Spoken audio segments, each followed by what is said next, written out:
Hello everyone, so these are going to be the changes that are coming for Evoker and Devastation overall for 11.1. Um, this is mainly going to be like an analysis video on the direction of where everything seems to be going so far. I won't really be going over numbers too much. If you want to know more numbers, you can either go over to the Evoker Discord, or I will provide them over time as more changes might come through. But for now, we're just going to be going over, as I said, the changes, the tier set, etc. And I'll also try to make it clear and concise as I do in my other videos. Let's start off with the fact that Rescue now clears move and impairing effects from you and your target. This actually was removed not too long ago, but it's going to be reintroduced. It's basically allowing us to give a freedom to another person while also still shielding them with Twin Guardians, which is a really nice change. Sequel cast time is increased to 1.7 seconds. This doesn't really change much, obviously. It's not the best. It's honestly wasted time that we have to just do casting this, but it's still a very strong spell overall. We'll go over the Flameshaper changes in a second or so. For Devastation, Hoarded Power is being removed. It's going to be replaced with this new talent that will allow Disintegrate to have one additional tick, but also deals 8% less damage. Now, you might look at that as a nerf specifically for Disintegrate, which obviously it is, but when it comes to Mass Disintegrate, this is actually a major buff, especially for two of our talents. So this is the, as I said, Hoarded Power is being removed by this, and when it comes to Scintillation, the fact that it has more ticks means more damage with Eternity Surge. And then obviously more cooldown reduction on our empowered spells, which is also really, really nice. This overall is actually a direction that I like it going. I know we've had the issue with casting Disintegrate way too often. Uh, this kind of doesn't solve the issue per se. However, when it comes to Charge Blast, this means that it'll actually stack way faster. Uh, it'll pretty much stack up to 20 times off of one Nessus Integrate instead of 16, or at least close to it, which is obviously nice. This is a pretty big increase for Charge Blast. I wouldn't necessarily say that it would give us other options to taking like volatility or like any other AoE options, but I think it's opening many doors for it specifically, mainly for Scale Commander. When it comes to Flameshaper, you would probably definitely change what you're doing right now, especially with the changes that are coming.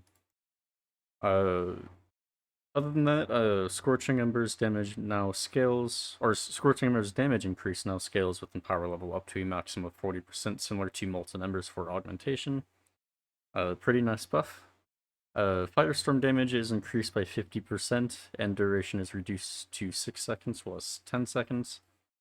Going off of like napkin math, I believe this might be a slight nerf, but it also doesn't solve the issue of even taking Firestorm in the first place. Everyone knows that taking Firestorm right now is probably one of the worst decisions you can't make. I really wish this spell was actually useful, however, whenever you take enemies out of the circle, there's a lot of movement going in dungeons, raids, etc. And the moment that you have enemies taken outside of a circle, it's now completely useless. I know I've mentioned it in one of my previous videos, but I really wish this were reworked into some sort of fashion that would work well as a red spell that, dragons have it overall. So, as I mentioned, think of it as like a dragon using their claws to swipe the air around enemies, igniting that air, and either doing a large AoE explosion or putting a debuff that would grant us like anything involving it. The debuff can be anything, but just anything that isn't current Firestorm. Eternity Surge now targets enemies within a 25-yard radius around the Evoker, was 12 yards around the enemy, or the target. This is actually a really good quality of life change, especially with the fact that we now really don't have to care about positioning our PUV to various enemies, certain enemies, etc. There isn't really any case uses where this was really needed in Season 1 so far, but obviously it's, as I said, just a quality of life change, really nice. And then, as I said, Hoarded Power is being removed and replaced by this. So, going on to Flameshaper changes, this is actually going to be changed both for Devastation and Preservation for obvious reasons. We're only going to be going over the Devastation ones though, but I will be reading the Preservation ones just in case. When it comes to the Flameshaper changes, it's going to be made to improve some of the, as I said, weaker talents for dungeon content and making them more effective. Fulminous Roar, Fire Breath, and Damage, or Deep Breath have their damage increased, or not that damage increased, what am I saying?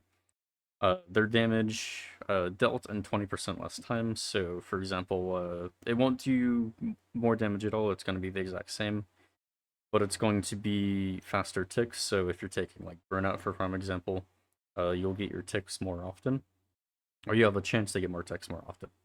And then Traveling Flame has been redesigned, no longer increases Dream Breath or Fire Breath duration and spreads, instead reduces the cooldown of Fire Breath or Dream Breath by 5 seconds whenever you cast Engulf.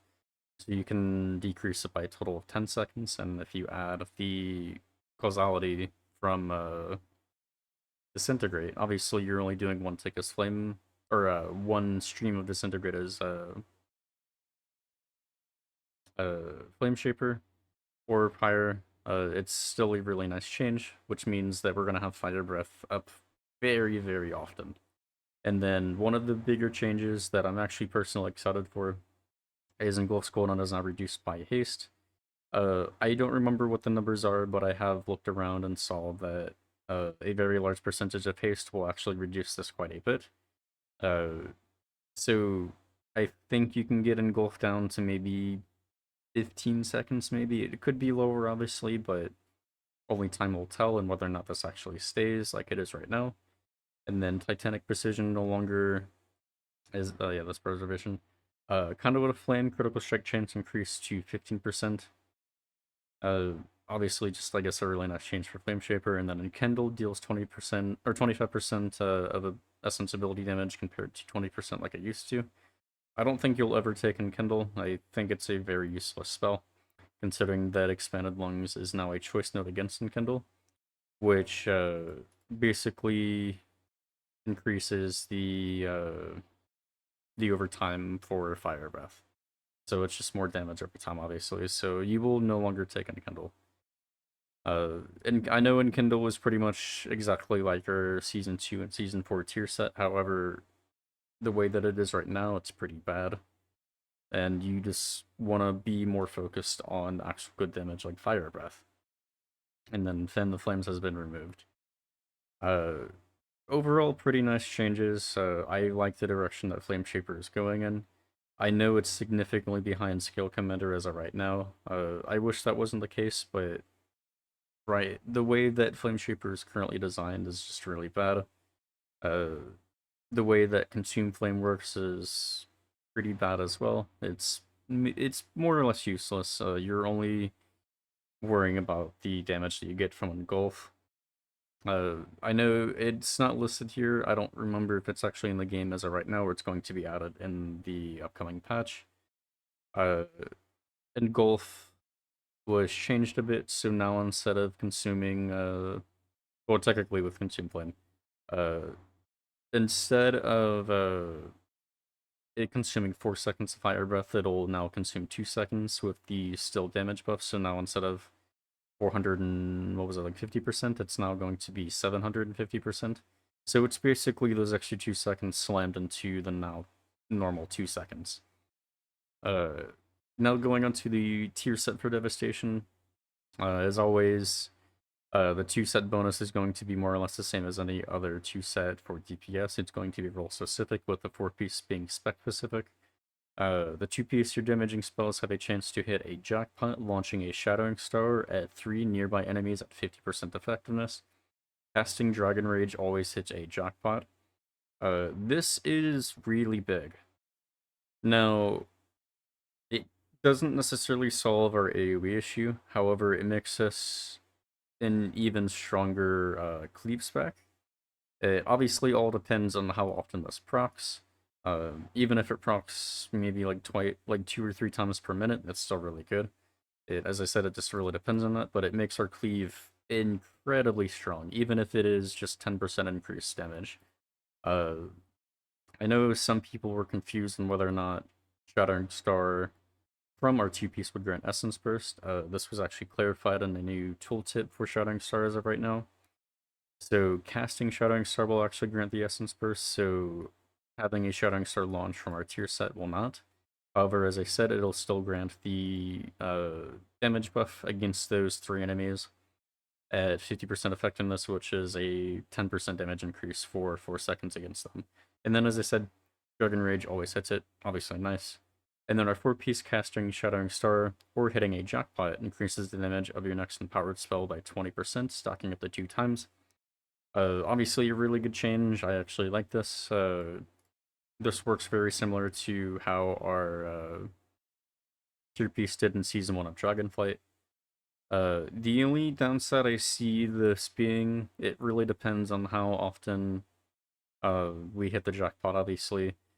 There could be times where, if this is how it's going to work, there could be a lot of opportunities where we have more than 2 stacks. Like, let's just say we have both of our empowered spells off of cooldown, and we're just scanning multiple jackpots in a row for whatever reason.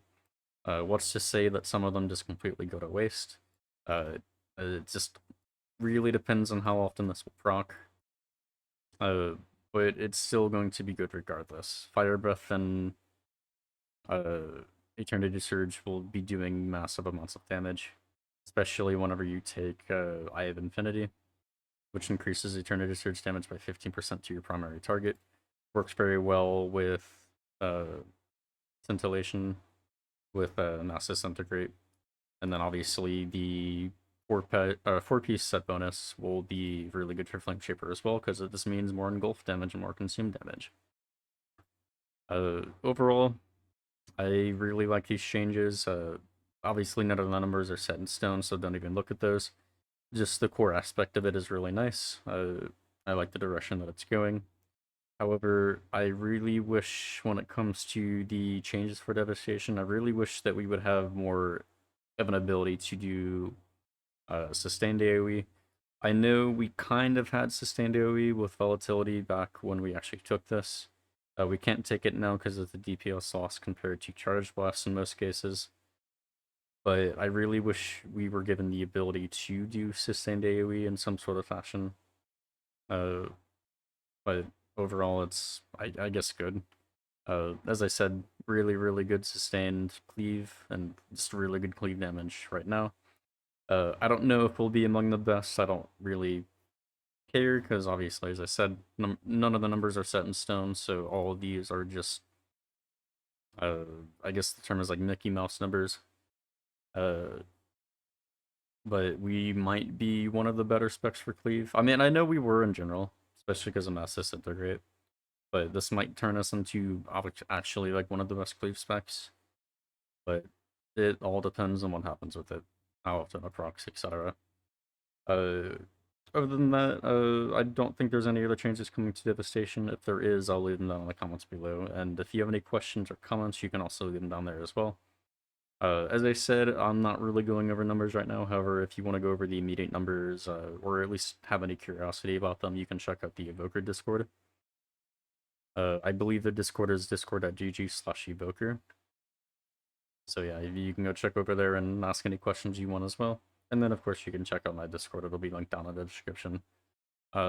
Anyways, thank you for watching.